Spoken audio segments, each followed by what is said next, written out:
Réalité nous présente une petite fille répondant au doux nom de Réalité. Bravo les parents, on fait pas pire dans le genre. Ouais mais on est tellement originaux et hors des sentiers battus, tu vois. D'ailleurs notre prochain enfant on l'appellera Iconoclaste quoi. Qui voit s'échapper du sanglier tué et éventré par son père une cassette vidéo bleue. Petit rappel pour les jeunes, une cassette vidéo c'est l'ancêtre du DVD. Intriguée par cette dernière, elle va la récupérer dans la poubelle parmi la tripaille fumante du plat préféré d'Obélix, et ce dans le but de regarder son contenu plus tard. Dans le même temps, nous faisons la connaissance de Jason Tantra, cadreur dans une émission de cuisine présentée par Splinter déguisé en humain, qui cherche un acteur pour son projet de film d'horreur qu'il présente au producteur totalement psychopathe et bipolaire incarné par Jonathan Lambert. Ce dernier, conquis par le scénario pourtant du niveau d'un film du V-Ball, propose alors à Jason Tantra de financer totalement son projet si ce dernier réussit à trouver le cri parfait pour ce film, et ce en 48 heures. Tantra se met alors en quête de son cri parfait pendant que les rêves de certaines personnes semblent être perçus par d'autres individus dans la réalité, comme par exemple ce directeur d'école qui conduit sa Jeep habillé en tailleur et qui se fait griller par une élève de son école qui n'est autre que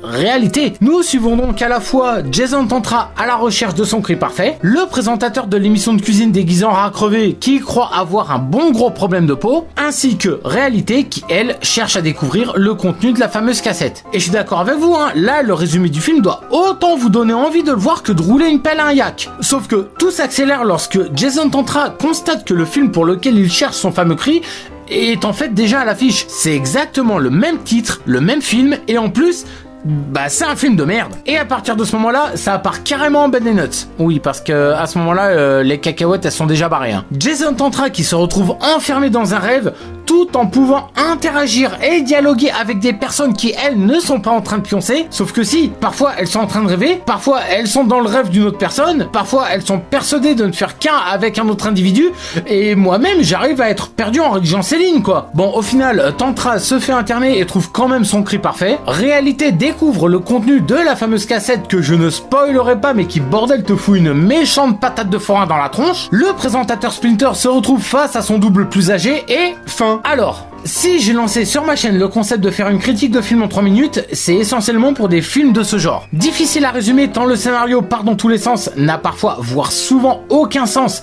mais nous procure cependant un sentiment indescriptible et nous laissant soit admiratifs, soit déçus, mais jamais sans sentiment. Quentin Dupieux semble être spécialiste dans le domaine car l'un de ses précédents films, Rubber, mettant en scène un pneu capable de tuer par télékinésie, faisait ressentir les prémices de la mise en abîme caractérisant Réalité.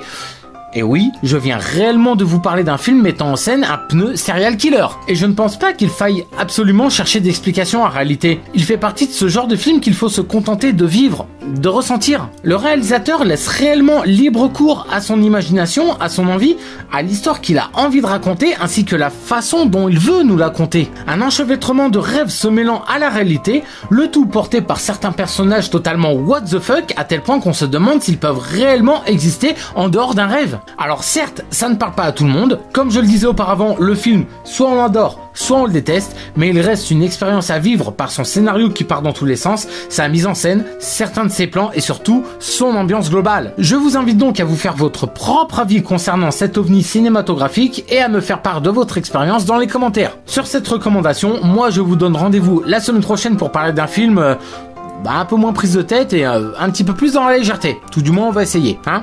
Allez, bisous.